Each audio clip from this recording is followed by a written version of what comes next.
Assalamualaikum warahmatullahi wabarakatuh. Perkenalkan, saya Hilda Julia, guru SMPN 1 Cisurupan, Kabupaten Garut. Pada kesempatan kali ini, kita akan sama-sama belajar tentang konsep bunyi.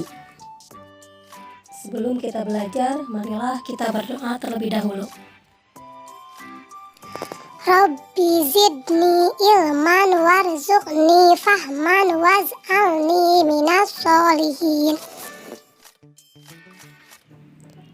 Pada pertemuan sebelumnya, kita mempelajari materi tentang gelombang. Berdasarkan medium yang dilaluinya, gelombang terbagi atas berapa bagian? Ayo, siapa yang bisa menjelaskan? Betul, gelombang terbagi menjadi dua, yaitu gelombang mekanik dan gelombang elektromagnetik.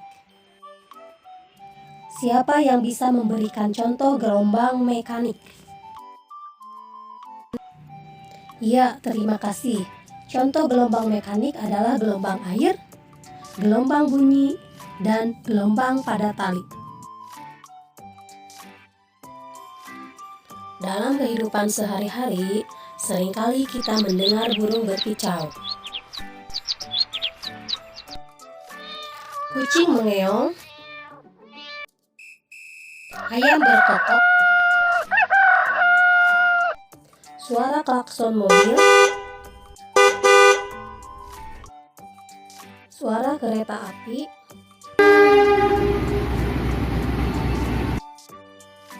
suara detik jam, orang bermain gitar. Kalau dihubungkan dengan materi sebelumnya, kira-kira contoh yang disebutkan tadi berhubungan dengan konsep apa? Suara dalam kaitannya dengan materi kemarin dikenal dengan istilah apa? Ayo, yang bisa silahkan acungkan tangannya. Ya, betul sekali. Suara-suara itu dikenal dengan istilah bunyi. Materi yang akan kita pelajari pada hari ini. Adapun tujuan pembelajarannya adalah sebagai berikut.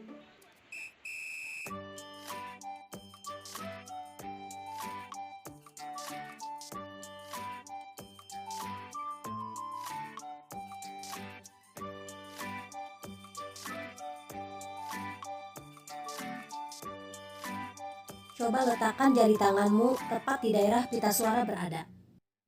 Berteriaklah dengan suara yang lantang apa yang kalian rasakan. Silahkan ulangi lagi berteriak tetapi tanpa terdengar suara. Adakah perbedaannya? Setelah melakukan kegiatan tersebut, kita jadi tahu konsep tentang bunyi. Bunyi dihasilkan dari benda yang bergetar. Pada pembelajaran hari ini, ada 3 LKPD yang harus diselesaikan secara berkelompok. Silahkan kalian diskusikan bersama teman sekelompokmu. Silahkan kerjakan LKPD pada kegiatan 1. Kegiatan percobaan ini bertujuan untuk menyelidiki syarat terjadi dan terdengarnya bunyi. Alat dan bahan yang diperlukan: 1. Kaleng bekas sebanyak 2 buah dengan bagian tengah dilubangi terlebih dahulu. 2. Tali dengan panjang kurang lebih 3 meter. 3. Paku sebanyak 2 buah untuk menyangkutkan tali pada kaleng. Langkah kerja: 1. Susunlah alat dan bahan yang telah disiapkan. 2. Lakukan kegiatan seperti pada gambar, lalu salah seorang berteriak dan yang lainnya mendengarkan. Lepaskan tali, lalu ulangi kegiatan di atas. Apa yang terjadi? Setelah melakukan kegiatan tersebut, jawablah pertanyaan berikut. 1. Apa kalian bisa mendengar suara temanmu ketika talinya terpasang? 2. Apa kalian bisa mendengar suara temanmu ketika talinya terlepas? Dari kegiatan percobaan tersebut, kita bisa menyebutkan syarat terjadi dan terdengarnya bunyi. Selanjutnya, ayo kita sama-sama menyaksikan tayangan video untuk bisa mengisi LKPD kegiatan 2. Pernahkah kamu melihat anjing menggerakkan telinganya? Anjing sering menggerakkan telinga ketika melakukan pelacakan atau berburu. Beberapa mamalia akan menggunakan daun telinga untuk memfokuskan suara yang diterimanya. Sistem ini disebut dengan sistem sonar, yaitu sistem yang digunakan untuk mendeteksi tempat dalam melakukan pergerakan dengan deteksi suara frekuensi tinggi atau ultrasonik. Pada saat terbang dan berburu, kelelawar akan mengeluarkan bunyi yang frekuensinya tinggi, kemudian mendengarkan gema yang dihasilkan. Pada saat kelelawar mendengarkan gema, kelelawar hanya akan terfokus pada suara yang dipancarkannya sendiri. Lumba-lumba dapat dilihat di permukaan air, namun sebagian besar waktu mereka berada di dalam kedalaman laut yang cukup gelap.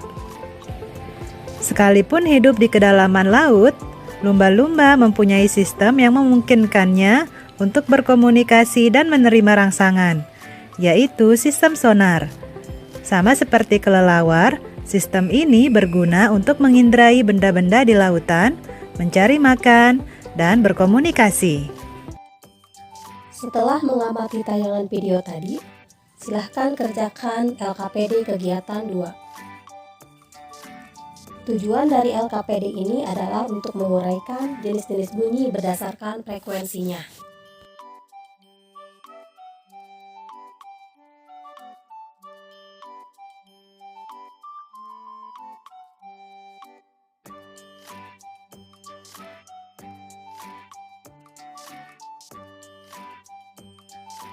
Kalau sudah selesai, silahkan kerjakan LKPD kegiatan 3.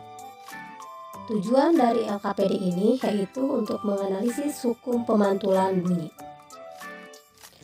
Alat dan bahan yang diperlukan: 1. HP yang sudah siap pakai alarm. 2. Kertas karton yang digulung sebanyak 2 buah. 3. Papan pemantul, bisa menggunakan buku yang tebal sebanyak 1 buah. 4. Busur sebanyak 1 buah. Adapun langkah kegiatannya adalah sebagai berikut. 1. Susunlah alat dan bahan seperti pada gambar. 2. Hadapkan atau tempelkan HP dengan menyalakan alarm pada salah satu gulungan karton. 3. Aturlah gulungan karton yang lain sedemikian rupa sehingga kamu dapat mendengar suara yang paling jelas. 4. Gambarkan lintasan bunyi datang, bunyi pantul, kemudian ukurlah sudut datang dan sudut pantulnya. Waktu untuk berdiskusi sudah habis. Silahkan perwakilan kelompok untuk mempresentasikan hasil diskusinya. Ibu ucapkan banyak terima kasih karena pada hari ini kegiatan diskusinya berjalan dengan sangat lancar. Sebelum kita simpulkan bersama-sama pembelajaran hari ini, ada satu pertanyaan. Mengapa ketika malam hari bunyi terdengar lebih jelas dan nyaring dibandingkan pada siang hari? Oke, kalau tidak ada yang bisa jawab, menurut kalian bunyi itu cepat merambat di suhu panas apa suhu dingin? Betul, di suhu panas. Ketika malam hari, suhu udara lebih tinggi di bagian dasar permukaan bumi atau bagian atas permukaan bumi? Ya, betul. Di dekat permukaan bumi suhu lebih hangat. Berarti bagaimana? Ada yang bisa menjawab pertanyaan tadi? Betul sekali. Karena pada malam hari, suhu udara di dekat permukaan bumi lebih tinggi dibandingkan suhu udara di atasnya, sehingga bunyi merambat ke daerah dasar permukaan bumi. Itulah mengapa ketika malam hari bunyi terdengar lebih nyaring dan jelas. Setelah melakukan pembelajaran tadi, mari kita simpulkan secara bersama-sama.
Sebelum kita akhiri pertemuan kita pada hari ini, marilah kita berdoa bersama-sama.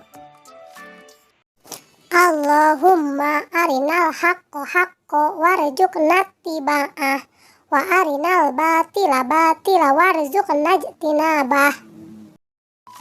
Demikianlah pembelajaran kita pada kesempatan kali ini. Sampai ketemu lagi pada pembelajaran selanjutnya. Terima kasih. Wassalamualaikum warahmatullahi wabarakatuh.